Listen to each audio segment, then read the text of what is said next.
Golaha kooxda United-ka Andre Onana ayaa si cad u sheegay inuusan si firfircoon u isticmaalin baraha bulshada, isagoo tilmaamay in dadka ay xor u yihiin inay ka hadlaan wax kasta oo la xiriira isaga, oo arrintaas dhibaato ku qabin.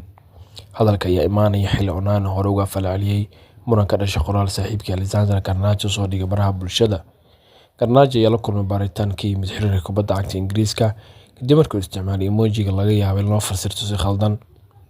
Onana ayaa difaacay Garnacho, isagoo sheegay inuusan dareemin wax xumaan ah, wuxuuna xusay in si sax ah u fahmay waxa Garnacho ula jeeday. Dhowaan, afhayeenka Ingiriiska ayaa sheegay in Garnacho uusan la kulmi doonin wax ciqaab ah oo la xiriirta qoraalkiisa muranka dhaliyay. Andre Onana ayaa sidoo kale hore u muujiyay mowqifkiisa ku aaddan baraha bulshada, isagoo sheegay inuusan si firfircoon u isticmaalin taa oo muujinaysa inuusan si weyn u daneynayn wax laga yiraahdo ama laga qoro isaga. Mowqifka Onana ku aaddan baraha bulshada ayaa muujinaya inuu yahay shaqsi diiradda saaray xirfadiisa ciyaareed, isagoo aan ka walwalin aragtida dadka kale. Tani waxay oggolaanaysaa inuu diiradda saaro horumarinta shakhsiyaddiisa iyo kooxdiisa, isagoo aan saameyn ku yeelan waxyaabaha laga qoro ama laga yiraahdo baraha bulshada. Taageerayaasha iyo falanqeeyaasha kubadda cagta ayaa weli sii wadaya inay ka hadlaan mowqifka Onana ku aaddan baraha bulshada, isagoo isku dayaya inay fahmaan sida ay tani u saameyn karto bandhiggiisa garoonka iyo xiriirka uu la leeyahay saaxiibadiisa kooxda. Si walba hadal la ii yiraahdo kama warqabo ayuu leeyahay, maxaa yeelay inta badan ma isticmaalo baraha bulshada, ayuu yiri Andre Onana. Trent Alexander-Arnold, daafaca midig ee Liverpool, ayaa lagu soo warramay inuu oggolaaday inuu ku biiro Madrid xagaagan, taa oo soo afjaraysa 20 sano ku sugnaa Anfield. 26-jirka Ingiriiska ayaa la sheegay inuu 5 sano la gaaro kooxda Isbaanishka toddobaadkii uu ku qaadan doono 220,000.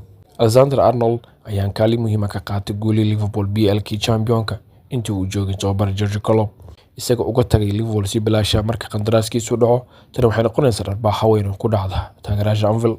Arnold ayaa rajeynaya inuu ka caawiyo Madrid dib u dhiska difaaca, isagoo dib ula midoobay saaxiibka Ingiriiska Jude Bellingham.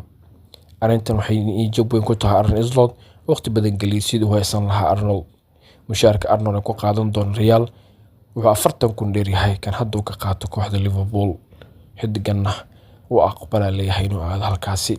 Dhinaca kale, tababaraha Argentina Lionel Scaloni ayaa ka hadlay hadalladii dhawaan ka soo yeeray xiddiga Brazil Rafinha kahor kulanka adag isreebka koobka adduunka ee ciyaari doonaan labada wadan. Scaloni wuxuu dhigay xiisadda, isagoo xusay muhiimadda ay leedahay saaxiibtinimada u dhaxaysa ciyaartooyda ka wada tirsan labada wadan. Tusaale u soo qaatay Messi iyo Neymar.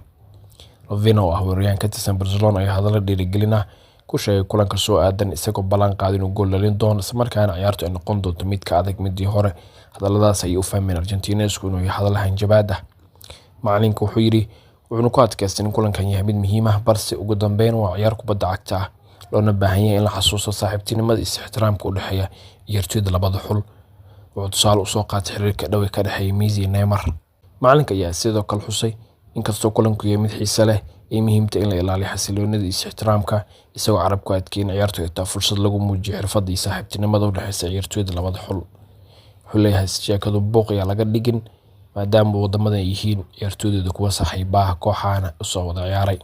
Ugu dambeyn, xulkeena qaranka iyo caawa ciyaari doona Botswana ay la ballansan yihiin isreeb koobka adduunka, iyadoo la xasuusto lugtii koowaad in bandhig wanaagsan ay sameeyeen, taa oo aad loogu ammaanay dhammaan ciyaartooyda iyo macallin Yuu Cali. Caawa ayaa la filan doonaa mar kale inay sameeyaan bandhiggii looga bartay kulankii koowaad. Yuu Cali ayaa kulankiisa labaad hogaamin doona caawa xulkeena Soomaaliya, iyadoo xulka Botswana garoonkooda ay kula ciyaari doonaan. Kulankaasi ayaan u rajeynaynaa xulkeena mar kale inay sameeyaan bandhiggii hore mid ka wanaagsan, guulna ay ka soo hoyaan xulka Botswana.